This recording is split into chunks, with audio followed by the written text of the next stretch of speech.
Good afternoon class. आज next chapter polynomial start करेंगे। First chapter हमने ख़त्म कर दिया है, नंबर सिस्टम, ठीक है। तो उसके डाउट्स भी हमने कल कर दिए थे, ओके। और उसका प्रैक्टिस चालू रखना। अब हम जो चैप्टर स्टार्ट करेंगे वो है पॉलिनोमियल्स, ठीक है। बहुत बार ये वर्ड सुना है, 7th 8th 9th हर स्टैंडर्ड में पॉलिनोमियल वर्ड सुना है, ठीक है। लेकिन फिर भी अभी भी थोड़ा बहुत कन्फ्यूजन रहता है। अगर कोई पूछ ले अचानक कि what is the definition of polynomial, तो अभी हम बोलते बोलते अटक जाते हैं, ठीक है ना। तो वो चीज़ ना हो इसलिए मैं वापस से बता देता हूँ कि पॉलिनोमियल किसे कहते हैं, ठीक है। तो पॉलिनोमियल के पहले समझो कि अलजेब्रिक एक्सप्रेशंस किसको कहते हैं। अलजेब्रिक एक्सप्रेशंस उन्हें कहते हैं, ठीक है। कब बनता है अलजेब्रिक एक्सप्रेशन? जब हम एक वेरिएबल और एक कांस्टेंट को कनेक्ट कर दे कोई भी मैथमेटिकल ऑपरेटर लगा के। जैसे मैंने एक वेरिएबल लिया और एक नंबर ले लिया और मैंने उसको एक मैथमेटिकल ऑपरेटर लगा के कनेक्ट किया, तो ये जो मेरा फॉर्म हुआ है ये अलजेब्रिक एक्सप्रेशन फॉर्म हुआ है, ठीक है। अब अलजेब्रिक एक्सप्रेशन बहुत सारे तरह के बना सकते हैं हम। जैसे कि मैं ये भी बना सकता हूँ अलजेब्रिक एक्सप्रेशन, ठीक है। या फिर ये भी हो सकता है अलजेब्रिक एक्सप्रेशन, ठीक है, क्लियर है। और पहला वाला भी हो सकता है। तो यहाँ पे क्या है, पॉलिनोमियल्स कुछ खास अलजेब्रिक एक्सप्रेशंस को ही कहा जाता है, ठीक है। an algebraic expression of the form, an algebraic expression of the form, कुछ खास तरीके के अलजेब्रिक एक्सप्रेशंस को पॉलिनोमियल कहा जाता है। और वो फॉर्म जो है जनरल तरीके से इस तरीके से डिफाइंड होता है: an xn, an-1 xn-1, an-2 xn-2 up to a1 x1 a0 x0। अब इसका मीनिंग क्या है यहाँ पे? ये जो जनरल फॉर्म है ये क्या बताना चाह रहा है? ये ऐसा बताना चाह रहा है कि x की पावर जो है, ठीक है, जो n है यहाँ पे, n is represented by whole number, n is represented by whole number. यानी x की पावर जो है वो फ्रैक्शन फॉर्म में नहीं हो सकती है, ना ही डेसिमल फॉर्म में हो सकती है, वो सिर्फ और सिर्फ होल नंबर के फॉर्म में हो सकती है। तो ये जो दो मैंने अलजेब्रिक एक्सप्रेशंस लिखे थे, यहाँ पे x की पावर हाफ है, तो ये पॉलिनोमियल नहीं हो सकता है। यहाँ पे x नीचे की तरफ है, अगर मैं x को ऊपर लाऊंगा तो वो x⁻⁻1 बन जाएगा, और -1 जो है इंटीजर है, तो ये भी पॉलिनोमियल नहीं है। हाँ, ये दोनों अलजेब्रिक एक्सप्रेशन है। जो पहला वाला अलजेब्रिक एक्सप्रेशन है उसको हम पॉलिनोमियल बोल सकते हैं, बिकॉज वहाँ पे x की पावर होल नंबर के फॉर्म में, यानी +1 है वहाँ पे, ठीक है। तो कुछ खास तरीके के अलजेब्रिक एक्सप्रेशंस को हम पॉलिनोमियल बोल सकते हैं, ठीक है। और उसका जनरल फॉर्म इस तरीके से लिखा जाता है, और जनरल फॉर्म लिखने के बाद उसमें जो जो चीज़ें हमने यूज़ की है उसके बारे में बताया जाता है कि उसमें क्या क्या चीज़ें हमने यूज़ की है और उनका मतलब क्या है, ठीक है। तो जनरल फॉर्म ऐसे लिख दिया, फिर क्या बता दिया, n जो है वहाँ पे पावर जो है वो क्या है, होल नंबर है। यानी जो वेरिएबल होगा, जैसे ये पॉलिनोमियल इन x है, ज़रूरी नहीं वेरिएबल x ही हो, वेरिएबल दूसरा भी ले सकते हो, तो हम लिखेंगे पॉलिनोमियल इन वेरिएबल y। और फिर भी तुम वहाँ पे जनरल टर्म डिफाइन कर सकते हो, जनरल किस तरीके से लिखा जाता है पॉलिनोमियल वो डिफाइन कर सकते हो। तो ये जो पॉलिनोमियल है जिसमें वेरिएबल x है, तो उस वेरिएबल की पावर क्या होगी, होल नंबर होगी, ठीक है। फिर हम यहाँ पे और क्या बताएंगे, ये जो an-1 हमने लिखा, ये सारे रियल कोएफिशिएंट्स है। क्या है? Real coefficients. अब रियल कोएफिशिएंट्स क्यों बोल रहे हैं, यहाँ पे हम ये बताना चाहते हैं, हमने तो ये तो लिमिट कर दी कि x की पावर होल नंबर होगी, लेकिन x का जो कोएफिशिएंट होगा वो कुछ भी हो सकता है, ठीक है। x का जो कोएफिशिएंट है वो फ्रैक्शनल फॉर्म में भी हो सकता है, चाहे वो इरेशनल नंबर भी हो सकता है, ठीक है, क्लियर है। बट फिर भी उसको पॉलिनोमियल हम बोलेंगे। ये भी पॉलिनोमियल है, ये भी पॉलिनोमियल है। जो कोएफिशिएंट है वो रियल नंबर है, यानी वो कुछ भी हो सकता है, वो रैशनल हो सकता है, वो इरेशनल हो सकता है, वो इंटीजर हो सकता है, या वो डेसिमल हो सकता है, ठीक है। जो चाहे बनाना हो कोएफिशिएंट को बना सकते हैं। खाली लिमिटेशन जो है वो x की पावर को है, पावर जो है हमेशा होल नंबर के फॉर्म में होनी चाहिए, ठीक है। तो ये जनरल फॉर्म लिखने के बाद ये दो चीज़ें हमने बताई यहाँ पे, ठीक है। इसको मैं फिर से अच्छे तरीके से लिख देता हूँ, ठीक है। तो n हो गया होल नंबर, an-1 ये सारे हो गए रियल कोएफिशिएंट्स। और तुम देखोगे तो ये जो डिक्रीजिंग फॉर्म में है, यानी अगर मेरा पॉलिनोमियल ऐसे कुछ स्टार्ट होता है 4x⁻4, तो अब जो नेक्स्ट जो आने वाली पावर है x की वो कम हो जाएगी, वो क्या हो जाएगी, 1 से कम हो जाएगी। फिर आने वाली पावर जो है और कम होते जाएगी, इस तरीके से कम होते होते होते, ठीक है। पहले अगर 4 है तो फिर 3 होगा, फिर 2 होगा, फिर आखिर में चलते चलते क्या होगा, वो एक ना एक दिन क्या बनेगा, पावर 1 बनेगा, और उसके बाद क्या होगा, एक कांस्टेंट टर्म आ जाएगा, यानी x की पावर 0 हो जाएगी, यानी 1 होगा, यानी फाइनली हमारे पास वहाँ पे सिर्फ एक कांस्टेंट टर्म बनेगा। ठीक है, जो सिर्फ और सिर्फ नंबर होता है, जैसे कि इस केस में ये -5, इसको कांस्टेंट टर्म बोलते हैं। ऐसे पॉलिनॉमियल के अंदर बहुत सारे टर्म होते हैं, जैसे यहाँ पे टोटल 5 टर्म है, पहला 1 2 3 4 5, there are 5 terms in this polynomial and the constant term is the only number present without any variable. Okay, जो विदाउट वेरिएबल जो नंबर प्रेजेंट होता है पॉलिनॉमियल के अंदर, उसे हम कहते हैं कांस्टेंट टर्म। ओके, अब और क्या क्या चीज़ें डिफाइन करनी है, ये जो स्टैंडर्ड फॉर्म लिखा है उसमें ये देख लेते हैं। ठीक है, इतना ये 2 चीज़ें तो कर दी हमने। ओके, फिर हम बताएंगे ये जो स्टार्टिंग वाला है, ठीक है, an और xn, ये जो है ये हमारा लीडिंग टर्म है। क्या है? लीडिंग टर्म, क्योंकि यही पॉलिनॉमियल को लीड कर रहा है ना। लीड किस, लीडर बोलते हैं ना, लीडर जो लीड करता है, तो ये जो है हमारे पॉलिनॉमियल को लीड करता है। अब लीड किस वे में कर रहा है वो कैसे बताएं हम, क्यों लीड कर रहा है। ठीक है, जैसे कि हमें पता होगा, हमने ये टाइप्स पढ़े हैं पॉलिनॉमियल के, लीनियर पॉलिनॉमियल, ठीक है, फिर क्वाड्रेटिक पॉलिनॉमियल, ये 9th में पढ़ा है हमने, फिर क्यूबिक पॉलिनॉमियल। लीनियर पॉलिनॉमियल किसे कहते हैं, ये x + 7 लिख दिया। क्वाड्रेटिक किसको कहते हैं, ये 2x² + 5x - 3, ये क्वाड्रेटिक है। क्यूबिक किसे कहते हैं, 3x³ + 3x² + 4x - 7। ठीक है, तो देखो, तो जो हाईएस्ट पावर ऑफ x होती है उसे हम क्या कहते हैं, डिग्री। डिग्री क्या होता है, highest power of the variable x। ठीक है, तो यहाँ पे डिग्री से ही पता चलता है कि कौन से टाइप का पॉलिनॉमियल है। जैसे कि यहाँ पे डिग्री 1 है तो लीनियर पॉलिनॉमियल, यहाँ पे डिग्री 2 है तो क्वाड्रेटिक पॉलिनॉमियल, डिग्री 3 है तो क्यूबिक पॉलिनॉमियल। यानी जो सबसे बड़ा वाला डिग्री है उससे पता चलता है कि कौन से टाइप का पॉलिनॉमियल है। अब मान लो ये जो क्यूबिक पॉलिनॉमियल है, इसमें अगर मैं इस चीज़ को ही हटा दूँ, इस चीज़ को ही हटा दूँ, तो क्या ये क्यूबिक रहेगा? जी नहीं, ये क्वाड्रेटिक बन जाएगा। अगर क्वाड्रेटिक पॉलिनॉमियल है, अगर मैं उसके पहले वाले टर्म को ही हटा दूँ, ठीक है, तो क्या वो क्वाड्रेटिक रहेगा? जी नहीं, उसकी पहचान जो है उसी से बनती है। हाँ, क्वाड्रेटिक में ये आखिरी वाला हटा दूँ तो भी क्वाड्रेटिक है, ये दोनों हटा दूँ तो भी क्वाड्रेटिक है, उसको फ़र्क नहीं पड़ रहा कुछ भी। ठीक है, मेरे पीछे वाले पार्ट मेरे से छीन लो, लेकिन मुझे मत छीनो। ठीक है, जो मेन जो हाईएस्ट डिग्री जो कैरी करता है उसको मत छीनो। ये क्यूबिक वाला है तो ये जो सेकंड टर्म है ये हटा दूँ तो भी इस पॉलिनॉमियल को हम क्यूबिक पॉलिनॉमियल ही बोलेंगे, करेक्ट। अगर मैं ये थर्ड टर्म हटा दूँ तो भी इसको क्यूबिक पॉलिनॉमियल ही बोलेंगे, फ़र्क नहीं पड़ेगा, कुछ भी फ़र्क नहीं पड़ेगा। ठीक है, तो कहने का मतलब ये जो पहला टर्म होता है, पहला, ये इसको लीडिंग को टर्म क्यों बोल रहे हैं, बिकॉज इसकी वजह से ही पता चलता है कि वो कौन से टाइप का पॉलिनॉमियल है, क्योंकि हम जनरली पॉलिनॉमियल जनरल फॉर्म में डिक्रीजिंग ऑर्डर के फॉर्म में लिखते हैं। ठीक है, तो ये लीडिंग टर्म है और इसका जो कोएफिशिएंट है उसे हम क्या बोलेंगे, उसे बोलेंगे लीडिंग कोएफिशिएंट। ठीक है, और अब ये लीडिंग कोएफिशिएंट की खास बात, ये कभी भी ज़ीरो नहीं हो सकता, वो भी बताना पड़ेगा। अभी थोड़ी देर पहले मैंने बताया कि वो ज़ीरो क्यों नहीं हो सकता।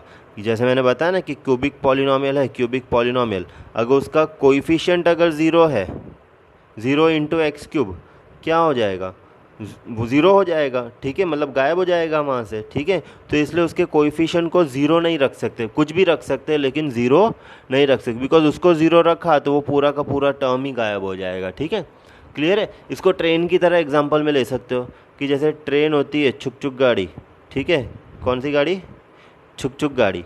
ठीक है, तो छुक छुक गाड़ी का अगर हम इंजन ही हटा दें वहाँ से, ये इंजन को ही गायब कर दें, तो क्या वो चल पाएगी? जी बिल्कुल नहीं चल पाएगी। ठीक है, इंजन रहे, पीछे के डब्बे अगर हटा दे, ठीक है, पीछे के डब्बे अगर हटा दे तो कोई फ़र्क नहीं पड़ेगा, इंजन चलता रहेगा। ठीक है ना, उससे कोई फ़र्क नहीं पड़ेगा, करेक्ट। तो वही हम यहाँ पे भी मान सकते हैं कि जो लीडिंग टर्म है उसको कभी हम गायब नहीं कर सकते, तो इसलिए हम लीडिंग टर्म का जो कोएफिशिएंट है उसको कभी ज़ीरो नहीं कर सकते। तो इस तरीके से जो है general term of polynomial define होता है। ठीक है, हमें पहले तो उसका जनरल फॉर्म क्या है वो लिखना पड़ता है, फिर उसमें ये सारी चीज़ें बतानी पड़ती है कि पावर होल नंबर है, ये सारे कोएफिशिएंट है, कौन से टाइप के, रियल फ्रूट जूस नहीं, सिर्फ रियल कोएफिशिएंट, और ये ए एन एक्स एन क्या है, लीडिंग टर्म है, और लीडिंग टर्म का कोएफिशिएंट जो है वो कभी भी ज़ीरो नहीं हो सकता। तो ये सारी चीज़ें हम डिफाइन करते हैं जब हम बताते हैं व्हाट इज़ अ पॉलिनॉमियल, या फिर हम किसी को एक्सप्लेन करते हैं, ठीक है, राह चलते आदमी को जब हम बताते हैं व्हाट इज़ पॉलिनॉमियल, तो इस तरीके से बताया जाता है। क्लियर है? ठीक है, तुम इस तरीके तुम्हारे जो वैन के ड्राइवर होते हैं उनको भी बता सकते हो, स्कूल के वैन के ड्राइवर को, कि व्हाट इज़ पॉलिनॉमियल। अब बात करते हैं value of polynomial. Value of polynomial क्या होता है? मान लेते हैं मुझे पॉलिनॉमियल दिया है, ठीक है, मानना ही पड़ेगा कि मुझे एक पॉलिनॉमियल दिया है, ठीक है।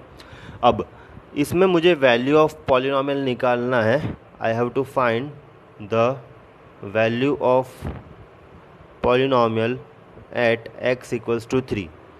तो मैं क्या करूँगा, मैं पॉलिनॉमियल में जहाँ x है उसकी जगह 3 लिखूँगा, जहाँ जहाँ x है उसकी जगह 3 लिखूँगा, और जो भी आंसर आता है वहाँ पे मैं कैलकुलेट कर दूँगा, ठीक है।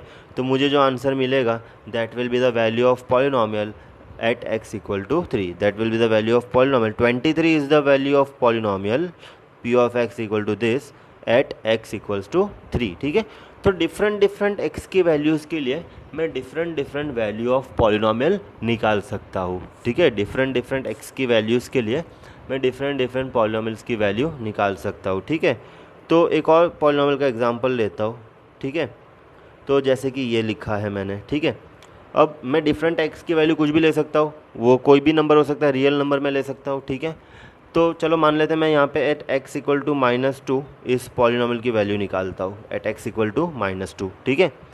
तो -2 रखेंगे हम सब जगह, ये हो जाएगा 4, ये हो जाएगा -10, ये हो जाएगा 6, और सभी को जोड़ोगे घटा दोगे तो आंसर बचेगा 0, ठीक है। तो अब यहाँ पे क्या हुआ, मैंने जब x इक्वल टू -2 पे वैल्यू ऑफ पॉलिनॉमियल निकालने की कोशिश की तो जो वैल्यू ऑफ पॉलिनॉमियल आई वो 0 आई, ठीक है। तो इसको हम बोलते हैं ज़ीरो ऑफ पॉलिनॉमियल। उस x की वैल्यू पे जिस पे हमने वैल्यू ऑफ पॉलिनॉमियल निकाला वो x की वैल्यू हो जाएगी ज़ीरो ऑफ पॉलिनॉमियल, ठीक है। तो this is called zero. Zero of polynomial इसलिए बोलेंगे बिकॉज उस वैल्यू को जब हमने पॉलिनॉमियल में डाला, इस वैल्यू को जब हमने पॉलिनॉमियल में डाला तो वो पॉलिनॉमियल भी क्या बन गया, ज़ीरो बन गया। वो पॉलिनॉमियल की वैल्यू भी क्या बन गई, ज़ीरो बन गई, ठीक है। तो ज़ीरो को हम कैसे डिफ़ाइन करते हैं उसकी डेफिनेशन देखते हैं। वो famous definition zero of a polynomial की, इसको ऐसे बताते हैं, अ रियल नंबर अल्फ़ा, इसको अल्फ़ा रीड करेंगे, alpha is zero of a polynomial. कोई भी रियल नंबर जो है उसको हम ज़ीरो ऑफ पॉलिनॉमियल कह सकते हैं, है ना, ज़ीरो ऑफ पॉलिनॉमियल कह सकते हैं इफ़ वो अल्फ़ा की वैल्यू जब मैं पॉलिनॉमियल में डालूँ पी ऑफ एक्स में, उस रियल नंबर को जब मैं पी ऑफ एक्स में डालूँ और वैल्यू जब फाइंड करूँ तो पॉलिनॉमियल की वैल्यू क्या आ जाए, ज़ीरो आ जाए, ठीक है। और real number alpha is zero of polynomial P of X if P of alpha is equals to zero, correct. अब ये ज़ीरो ऑफ पॉलिनॉमियल हम निकालते कैसे हैं? Splitting the middle term method पता होगी सभी को, ठीक है। हाँ, तो उसी मेथड को यूज़ करके हम ज़ीरो ऑफ पॉलिनॉमियल फाइंड करते हैं, ठीक है।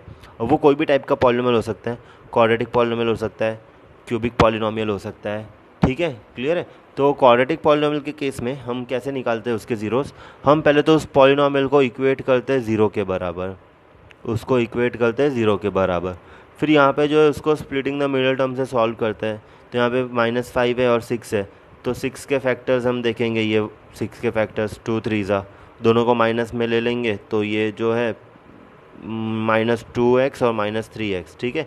इस तरीके से हम फिर इसको स्प्लिट कर पाएंगे, यहाँ पे x -2 और यहाँ पे 3x -2। देखो ये चीज़ तो सभी को आनी चाहिए, ठीक है, बिकॉज ये तो हमने पढ़ा है 8th स्टैंडर्ड में, ठीक है। अब यहाँ तक ये स्प्लिटिंग द मिडल टर्म मैंने फैक्टराइज कर दिया इसको, ठीक है। अब यहाँ पे बारी बारी से इस ब्रैकेट को अगर इक्वल टू 0 में लिखूँगा, x -2 इक्वल टू 0, तो x की वैल्यू आ जाएगी 2, ठीक है। और दूसरे ब्रैकेट को भी मैंने इक्वल टू 0 लिखा तो वहाँ x की वैल्यू आ जाएगी 3, ठीक है। तो इस तरीके से मैं ये ज़ीरोज़ जो है फाइंड कर सकता हूँ किसी भी पॉलिनॉमियल के, ठीक है। मतलब ये तो क्वाड्रेटिक पॉलिनॉमियल है, उसका ये मेथड है पर्टिकुलरली, ठीक है।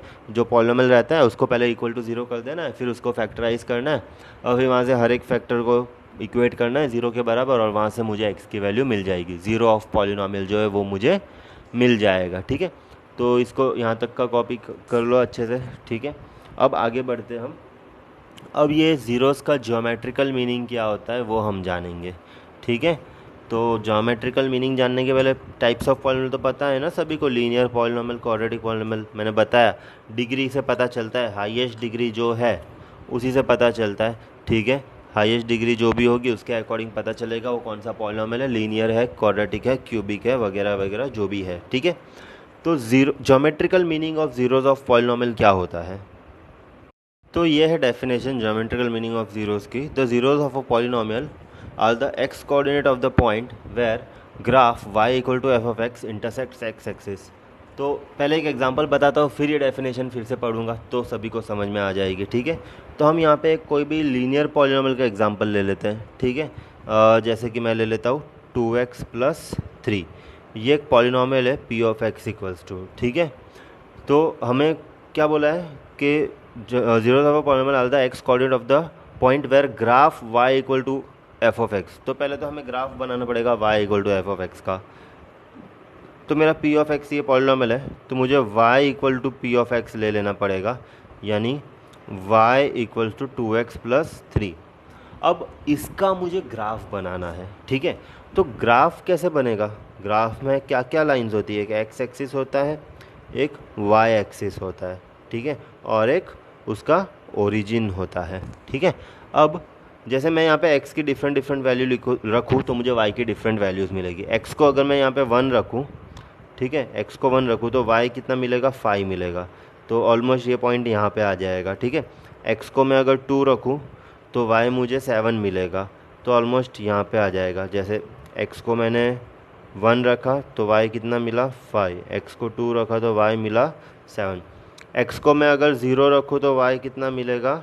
3, x को 0 रखूँ तो y कितना मिलेगा? 3, ठीक है। तो इस तरीके से हम कर सकते हैं और डिफरेंट वैल्यूज़ हम प्लॉट कर सकते हैं यहाँ पे। और हमें पता है ये जो लीनियर पॉलिनॉमियल है ना, लीनियर पॉलिनॉमियल का ग्राफ कैसा होता है? स्ट्रेट लाइन होता है। क्या होता है? ये बड़ा है linear equation in two variable वाला, जो 9th में जो चैप्टर था, ठीक है ना, छोटा सा चैप्टर था, ठीक है। अब x को मैं -1 रखूँ तो क्या आएगा? x को मैं अगर -1 रखूँ तो -1 रखूँगा तो ये आ जाएगा 1, ठीक है। -1 पे क्या आएगा? x को -1 रखा तो ये क्या आएगा? 1 आएगा, ठीक है। x को जब मैं -1.5 रखूँगा, x को जब मैं -1.5 रखूँगा तो y आ जाएगा मेरा 0, मतलब यहाँ पे मेरा ग्राफ आएगा, ठीक है। मतलब ये एक्चुअली स्ट्रेट लाइन ही बनेगा, ठीक है। ये तो मैं ऐसे ड्रॉ कर रहा हूँ इसके ऊपर, इसलिए पता नहीं चल रहा है प्रॉपरली, लेकिन तुम लोग अगर ग्राफ पेपर पे प्लॉट करोगे इसको तो तुम्हें पता चलेगा कि एक स्ट्रेट लाइन बन जाती है, ओके। तो अब मैंने x को जब -1.5 रखा तो ये 0 आया, ठीक है। तो ये ग्राफ x एक्सिस को यहाँ पे इंटरसेक्ट कर रहा है, ठीक है। ये ग्राफ x एक्सिस पे यहाँ पे इंटरसेक्ट कर रहा है।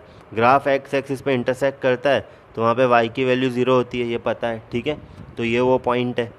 तो जीरो ऑफ पॉलिनॉमियल क्या है? जीरो ऑफ पॉलिनॉमियल है are the x coordinate of the point where graph intersects x axis. तो जहाँ पे एक्स एक्सिस पे इंटरसेक्ट किया है उस पॉइंट का जो एक्स कोऑर्डिनेट है, उस पॉइंट का जो एक्स कोऑर्डिनेट है वो 0 है, वो जीरो ऑफ पॉलिनॉमियल है। और अगर मैं ये जो पॉलिनॉमियल है मेरा p of x equal to 2x plus 3, ठीक है, इसका अगर मैं 0 निकालूँ तो भी वही आएगा। इसका 0 निकालना है तो पहले इसको इक्वल टू 0 किया, ठीक है, ये आया, ये आया और ये आया, ठीक है। तो जीरो ऑफ पॉलिनॉमियल मेरा 1.5 आया, -1.5 आया वैल्यू। और वही अगर मुझे ग्राफ पे से निकालना है तो मैं इस तरीके से ग्राफ प्लॉट करूँगा। एक्स एक्सिस पे जहाँ पे इंटरसेक्ट करेगा उस पॉइंट का जो है एक्स कोऑर्डिनेट अगर मैं ऑब्जर्व करूँगा तो वो मेरा जीरो ऑफ पॉलिनॉमियल होगा, ठीक है। क्लियर है? तो ये होता है इस तरीके से। अब जीरो ऑफ पॉलिनॉमियल हमने ज्योमेट्रिकल मीनिंग में हमने लीनियर का देखा, इसी तरीके से क्वाड्रेटिक का भी देखेंगे और क्यूबिक का भी देखेंगे। क्वाड्रेटिक का कैसा ग्राफ बनता है और क्यूबिक का कैसा ग्राफ बनता है। तो देखो अब ये स्क्रीन पे मैं बता रहा हूँ। देखो मैंने एक क्वाड्रेटिक पॉलिनॉमियल लिया है y equal to x² - 2x - 8, सभी को दिख रहा है, ठीक है, ये वाला, ओके। अब उसी के नीचे मैंने y इक्वल टू ये ले लिया, y equal to F of X, ठीक है, ये ग्राफ ले लिया। x और y की वैल्यूज़ मैंने निकाल दी उसके लिए, ठीक है। y equal to x² - 2x - 8 जो इक्वेशन है, ठीक है। उसके लिए मैंने डिफरेंट वैल्यूज़ निकाल दी एक्स और वाई की, ठीक है। जैसे कि मैं यहाँ पे एक्स को अगर -2 पुट करूँगा, एक्स को इस इक्वेशन में -2 पुट करूँगा, तो जो वाई की वैल्यू जो निकल के आएगी वो 6 आएगी। एक्स को जब मैं यहाँ पे और यहाँ पे -1 पुट करूँगा, तो वाई की जो वैल्यू निकल के आएगी वो 0 आएगी। तो इस तरीके से डिफरेंट एक्स की वैल्यूज़ के लिए डिफरेंट वाई की वैल्यूज़ हमने यहाँ पे निकाल दी है। समझ में आया, ठीक है। क्वाड्रेटिक पॉलिनॉमियल कौन सा था, वाई इक्वल टू, सॉरी सिर्फ पॉलिनॉमियल था x² - 2x - 8। उसका जब ग्राफ प्लॉट करना है तो उसको y इक्वल टू लेना पड़ेगा, ठीक है, y इक्वल टू लेना पड़ेगा, और फिर x और y के पॉइंट्स हमें निकालने पड़ेंगे। और फिर इन्हीं पॉइंट्स को जब हम, ठीक है, ये सारे पॉइंट्स को जब हम ग्राफ में प्लॉट करेंगे तो वो पॉइंट्स जो है इस तरीके से एक पैराबोला का शेप देंगे, ठीक है। पैराबोला, ये जो शेप है इसको बोलते हैं पैराबोला, ठीक है। ये क्या हो गया ऐसा स्क्रीन, अच्छा, इसको पैराबोला बोलते हैं। क्रिकेट खेलते हो तो बॉल फेंकते हो तो बॉल का जो ट्रेजेक्ट्री होता है, ठीक है, उसी को पैराबोला शेप बोलते हैं, ठीक है। जब कैच खेलते हो तो जब बॉल फेंकते हो, ठीक है, तो बॉल का जो ट्रेजेक्ट्री होता है उसको पैराबोला बोलते हैं। क्लियर है, करेक्ट है, ठीक है। तो बस यही है पैराबोला हमारा, ओके। अब मैं वापस अपने बोर्ड पे आ जाता हूँ। तो हमने देखा कि ये जो इक्वेशन थी इसका जब हमने ग्राफ प्लॉट किया तो वो ऐसा पैराबोला आया, ठीक है। अब ये पैराबोला जो है ये एक्स एक्सिस को दो जगह कट करता है, तो इसके 2 ज़ीरोज़ आ जाते हैं। कितना आ जाते हैं, 2 ज़ीरोज़ आ जाते हैं, ठीक है। तो ये actually fundamental theorem of algebra है, FT है।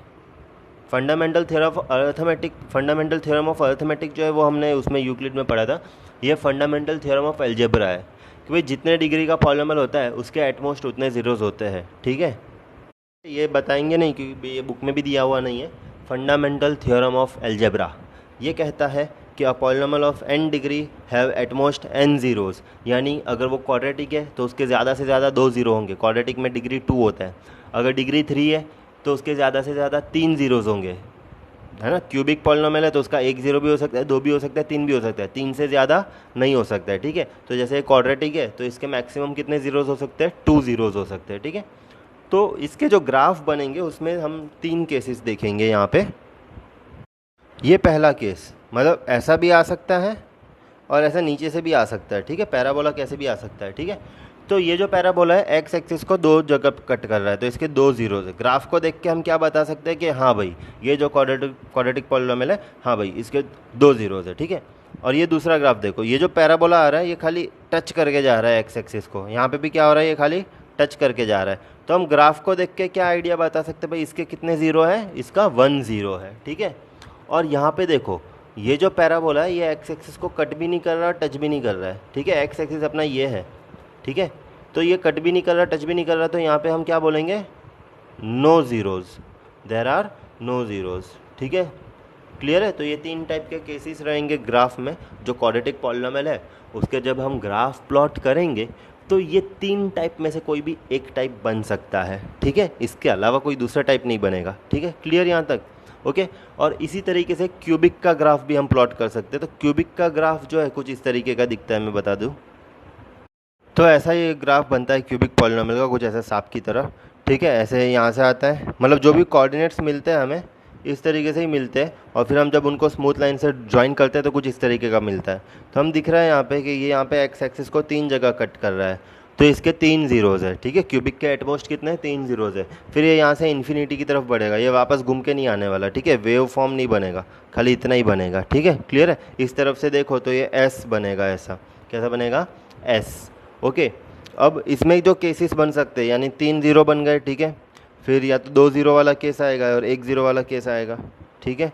तो 2 ज़ीरो वाला केस कैसा होगा, ये नीचे से तो कट करके गया लेकिन यहाँ पे टच करके चला गया, तो एक तो यहाँ पे आ गया और एक यहाँ पे आ गया, तो यहाँ पे 2 ज़ीरोज़ हो गए, ठीक है।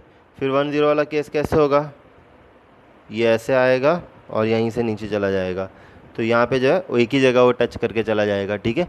तो यहाँ पे 1 ज़ीरो हो जाएगा। क्लियर है। तो ये 2 केस रहेंगे यहाँ पे। ये 2 केस बताया तुम्हारे एनसीईआरटी के अंदर। तुम लोगों के पास अगर बुक्स है तो बुक्स के अंदर जो मैंने ग्राफ अभी बताया था लैपी की स्क्रीन पे, वही जो है बुक्स के अंदर भी ग्राफ दिए गए हैं, ठीक है। तो उसको अच्छे से ऑब्जर्व कर सकते हो, ठीक है। तो यहाँ तक ये पार्ट ख़त्म होता है ज्योमेट्रिकल रिप्रेजेंटेशन वाला, ठीक है, ज्योमेट्रिकल मीनिंग ऑफ ज़ीरोज़ वाला, ठीक है। इस पे क्वेश्चन 1 या 2 मार्क का ही आता है, ये टॉपिक पे ज़्यादा नहीं आता, ठीक है। मतलब ऐसा ग्राफ दे देते और बोलते हैं कि भाई कितने ज़ीरोज़ होंगे, तो तुम्हें खाली देख के बताना है कि जितनी जगह टच किया है एक्स एक्सिस को जितनी बार कट किया है उतने ही उसके ज़ीरोज़ होंगे, ठीक है। तो वही देख के बताना रहता है, ठीक है। एनसीईआरटी के फर्स्ट एक्सरसाइज में पहले क्वेश्चन कुछ ऐसे ही है, ओके। तो अभी तो जस्ट हमने चैप्टर का इंट्रोडक्शन और ये ज्योमेट्रिकल वाला पार्ट जो है वो कंप्लीट किया है, ठीक है। इसके बाद जो पार्ट आएगा वो आएगा रिलेशनशिप वाला। रिलेशनशिप देखने वाले हैं हम, ठीक है, नेक्स्ट लेक्चर में। तो बी एक्साइटेड फॉर दैट। चलो बाय।